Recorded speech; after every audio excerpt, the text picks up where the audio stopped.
एक उदाहरण तुम्हाला मी व्यवहारातलं का सांगतोय, ती घर चालवणाऱ्या माणसाला रोज उठून या प्रत्येक नवीन गोष्टीला तोंड द्यायला लागतंय. म्हणजे आधी तो दुःखी आणि त्याच्यात ह्या सर्व गोष्टींनी दुःखी.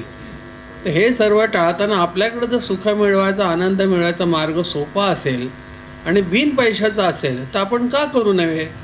बरं, पूर्वीसारखी उपास तापास आणि व्रत वैकल्य करायला आता कोणाकडे वेळ राहिलेला नाही आहे. आणि तुम्ही ती करायची म्हटली तर ती तुम्हाला त्या शुद्धतेने पूर्वी जसे लोक करू शकत होते तसे करू शकणार नाही तुम्ही. आता पूर्वीसारख्या तुम्हाला कुठल्या गोष्टी मिळत नाहीत शुद्ध स्वरूपात. मिळतील का सांगा बरं. होम हवन तुम्ही करायला गेलात तर होमासाठी लागणारे जे काही शास्त्रात सांगितलं आहे तशा गोष्टी आता मिळणार नाहीत तुम्हाला. पहिल्यांदा ज्या जागेवर होम करायचा त्या जागेला जर सारवण द्यायचं आहे तुम्हाला शेणाने, तर ते सांगणार गाईचं शेण घेऊन या. आता तुम्हाला गाईचं शेण मिळेल का सांगा बरं कुठे. खेडेगावात सुद्धा आता गाय दिसत नाही. बरं, जी गाय दिसते ती तुम्हाला जर्सी गाय दिसते, म्हणजे ती संकरित गाय दिसते. धर्मशास्त्रात संकरित गायचं सांगितलेलं नाही आहे शेण. म्हणजे मग जी सुरुवात तुम्ही त्या सारवणाने करतात ते सारवणच जर शुद्ध नसेल, अर्थात शुद्ध अशुद्ध हा भाग पुढचा झाला, पण मी माणसाची जी समज आहे त्याच्यातून बोलतो आहे की तेच जर नसेल तर तुमचा यज्ञ सफल होईल का. बरं, यज्ञात आता तुम्हाला ते तूप घाला, साजूक तुपाची आहुती द्या. साजूक तूप मिळेल का आता सांगा बरं. कुठल्याही कंपनीचा ब्रँडेड जरी आणला तरी आपण पेपरला वाचतो त्याच्यात काय काय भेसळ असते, काय काय करतात ते. म्हणजे आता तुम्हाला त्या समिधा टाका म्हणले, आता त्या समिधा असा उंबराच्या औदुंबराच्या घेऊन या. ज्या आता पुष्कळ प्रमाणात ज्या त्या काड्या पाहिजेत तर त्या सगळ्या औदुंबराच्या मिळतील का सांगा. 1000 समिधा आणा म्हणल्या तर 1000 पैकी 300 बाबळीच्या काड्या असतील त्याच्यात. म्हणजे तो तुमचा यज्ञ सफल होईल का. म्हणजे एक उदाहरण तुम्हाला मी का सांगतोय की असा मार्गाने तुम्ही करायला कुठली गोष्ट केलात तर ती तुम्हाला आनंददायी होणार नाही, पैसाही जाईल आणि त्याचं फळ काही मिळायचं नाही. तर सोप्यात सोपा मार्ग मी सांगतो, हे नामसाधना जर तुम्ही केली, हे नाम म्हणजे तुमचं स्वतःचं मूळ स्वरूप आहे की जे तुम्ही स्वतः आहात आणि ते स्वतःला ओळखून करायचं आहे. स्वतःला जेव्हा माणूस ओळखायला शिकतो तर ओळखल्यानंतर तो आतपर्यंत जातो ओळख करण्यासाठी आणि मग त्याची स्वतःचीच प्रश्नाची उत्तरं स्वतःला त्याला मिळू लागतात. हे मी अनुभवाने सांगतो तुम्हाला. हा अभ्यास आहे, हा अभ्यास आहे. मी वारंवार लोकांना का सांगतो की हे ऐकून लोकांना त्याची इच्छा व्हावी की आपण हे करून बघू. बरं, ह्याच्यात काही द्यायचं घ्यायचं नाही आहे. हा तर एक फायदा आहे की नाही, किंवा रोज बसल्यानंतर त्यांच्या नावाने 10 रुपये काढून ठेवायचे, असं तरी आहे का कुठे.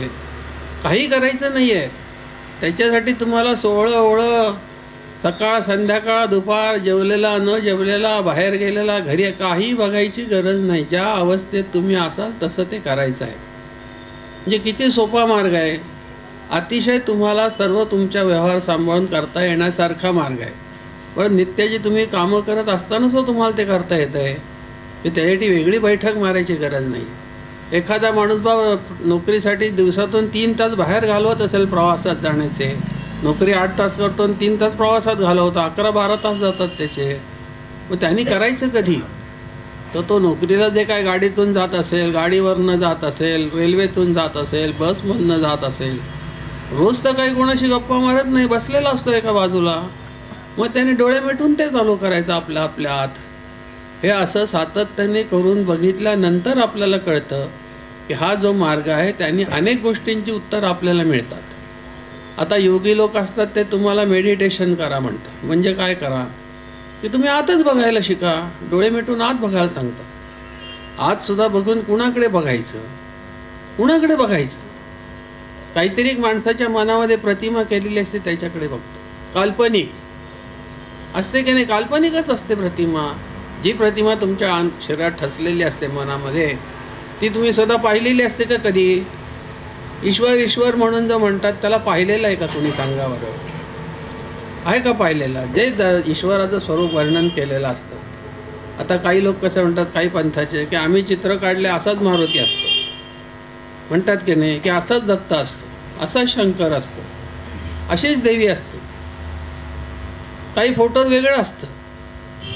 मग शेवटी म्हणणारे काय म्हणतात की देव नाना रंगाने नाना तऱ्हेने नटलेला आहे, देवाची रूपं अनेक आहेत.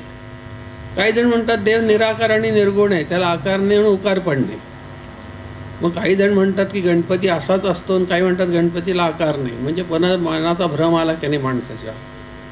मग त्यापेक्षा या सर्वाचं मार्गदर्शन करणारे आपण स्वतः आहोत. आणि आपण स्वतः म्हणजे कोण? की आपण बाह्य स्वतः नव्हे.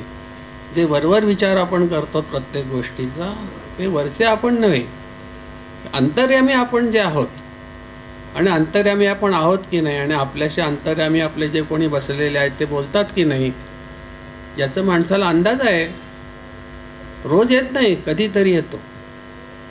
ज्या दिवशी माणूस काही अशा प्रचंड संकटात आणि प्रचंड गोष्टीत अडकतो, प्रश्नात अडकतो, त्यावेळेला तो इतका शांत होतो, निराश होतो आणि असा बसतो आणि मग स्वतःशीच बडबडत असतो की मी असं करायला नको होतं, का असं केलं, मला काही कळत नाही, मी बरोबर केलं का, असंच करायला हवं होतं का, असं तो प्रश्न विचारत असतो.